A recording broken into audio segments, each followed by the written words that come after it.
Rachel Edidin. And I'm Miles Stokes. And we're the hosts of Rachel and Miles Explain the X-Men, a weekly podcast all about the ins, outs, and retcons of our favorite superhero soap opera. We're also the hosts of Rachel and Miles Review the X-Men. Which you're watching right now. Where we talk about the X books that come out each week. Now, this week we're looking at the week of May 6th, 2015, and you know what starts this week? We've been waiting. It is Secret Wars, where presumably the Beyonder will be taught how to poop again. Do you think he's really forgotten? It doesn't seem like the kind of thing that slips your mind. We can't have a Secret War story without that. I mean, I guess there was Secret Wars 1. You totally can have a Secret War story without that. But should you? Yes. Well, anyway. Anyway, we've only got 2 books this week, but something that you've been asking us for a while is what our Secret Wars reading list looks like. Now, there's a lot of Secret Wars, and as you know, we only review the X books here, and sometimes it can be kind of hard to figure out what's what. So we actually got in touch with Marvel, and we asked them for a list of all of the Secret Wars books that fall under the purview of the X office, which for our purposes are going to be the Secret Wars X books. So what have we got? Okay, so the official X books are Magneto, which is a Last Days book, so it takes place before Secret Wars. Old Man Logan, X-Men 92, Years of Future Past, Extinction Agenda, Star-Lord and Kitty Pryde, E is for Extinction, Inferno, Age of Apocalypse, and House of M. Now, there are also some main Secret Wars titles that may or may not turn out to be X-relevant. Yeah, there's Secret Wars itself, which of course we are covering, and maybe Secret Wars Battle World, maybe Secret Wars Journal. We're going to play those by ear. There's also giant-sized Little Marvel AVX, which is sort of X-relevant-ish, so we figured, why the hell not? We'll throw that in, Also inevitably delightful. Yes. So there you go. Meanwhile, 2 books, so let's start with the one that's not the big deal. First up, and our only actual X book this week, is Wolverines number 17. It's written by Ray Fox, drawn by Juan Cabal, and colored by Antonio Fabela. Rachel, do you remember a world before Wolverines? I don't. I try sometimes, but I'm never sure if it's actually a memory or just a distant, wistful dream. A world without Wolverines. I would actually be a little sad because this book is so bizarre. I'm going to miss it when it's gone. Yeah, this is not an issue I'm actually particularly going to miss. It's okay. I am really disappointed in this issue, and probably more disappointed than the actual quality of the issue justifies, because I feel like Mr. Sinister is one of those villains who requires a higher, grade of content, perhaps. Yeah, he's just sort of a generic villain leading a big army of clones dude in this one. There's not that kind of just self-serious, arrogant posturing that we always like to see with Sinister. Right. When you have an issue that's basically a melee scene staged around Mr. Sinister, it should be Byzantine and bizarre. This isn't. This is pretty straightforward, and it felt lacking. Yeah. That said, the art is fine, but what I really enjoyed were the colors, specifically just the choice of color. We have this army of clones that Sinister's created, and they're all black and white with bits of red, and he's kind of black and white with bits of red. And then we have our heroes, as much as we have heroes in this book, who are all these bizarre textures and colors and shapes, and I really enjoy that contrast. The art is, I think, adequate. Cabal is weirdly and frustratingly stiff in ways that remind me, I think, of Nick Bradshaw on A Bad Day. I did see the Nick Bradshaw connection, so I can see what you're saying there. I mean, it's not bad, but there's this one particular page where Daken just really actually seriously looks like a doll, and it's disconcerting. I'd buy a Daken doll. Well, Either the X-Men character or the band, either way, really. I'm down. Fair enough. So yeah, passable issue, not the best we've seen, not the worst. This is a series that's fluctuated pretty consistently in quality, but that even at its worst is at least reasonably entertaining. That said, it's Sinister. Up your damn game.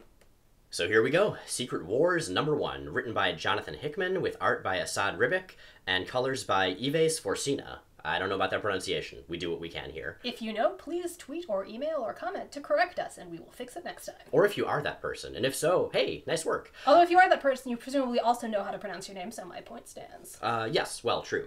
Okay, so this is, there's a lot going on here. You don't say. I guess let's first start with a little bit of context. So this is an event that's been built up mostly in titles we haven't been following, which is a handful of Avengers books. And a little bit of Fantastic Four, and some Ultimate stuff. There's been quite a lot, really. I will say, we both did some research going in, but jumping in medias res actually works out pretty well. You're going to be baffled, but you'll get a lot from context, and you'll still be able to follow, I think, the most relevant parts of the story. But the short version is that out of the Marvel multiverse, all of the parallel universes have been destroyed except Earth 616, which is the main Marvel Universe, and Earth 1610, which is the Ultimate Marvel Universe, and they are in the process of kind of overlapping and crunching together. Have they all actually been destroyed at this point? Yep, they're all gone except for these two. This is it. And so if they do fully crunch together at the end of everything, so the Ultimate Universe is trying to destroy the main Marvel Universe so that doesn't happen.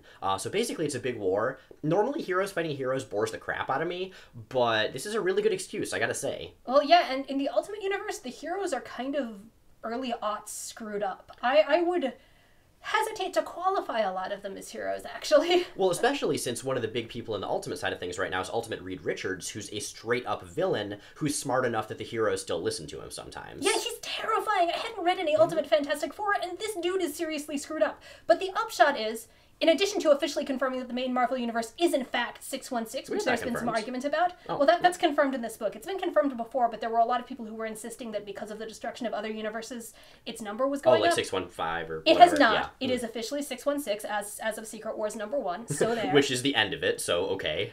This book basically exists to blow up those two universes and launch us into the massive, weird, multiversal Secret Wars. Yeah, and I do want to emphasize, this isn't a spoiler because this is a big part of the premise, the worlds end in this book and everyone with a very small handful of characters, with the exception of a very small handful of characters, dies. So the book delivers on its promise. That being said, one thing I think it does really well is just that. It really shows a sense of scale and it really shows the stakes. Like, this book feels like a big deal. It feels earned. It does not feel cheap. Like, I was, even knowing what was going to happen in the book, I was still really engaged and really tense reading it, which is a pretty impressive feat. And again, it feels like a big deal even if you haven't had the buildup of those Avengers titles going in. I've been reading them both sort of sporadically, mostly via copies, borrowed from friends. I haven't really been following the lead into this. I'm going to go back and reread them all this week, but I still found it pretty compelling. That said, we're here to talk about X-Men, and there's a little bit, most of this is Avengers stuff, it's a little bit of very specifically X-relevant subplot revolving around what we've seen, again, on and off in the Avengers titles after the 8-month jump, and that revolves around Cyclops and the Phoenix Egg. Yeah, so Cyclops has a Phoenix Egg, and in one panel it looks like he's having sex with it, which is kind of weird. I don't think that was intentional. I don't think that's supposed to be happening.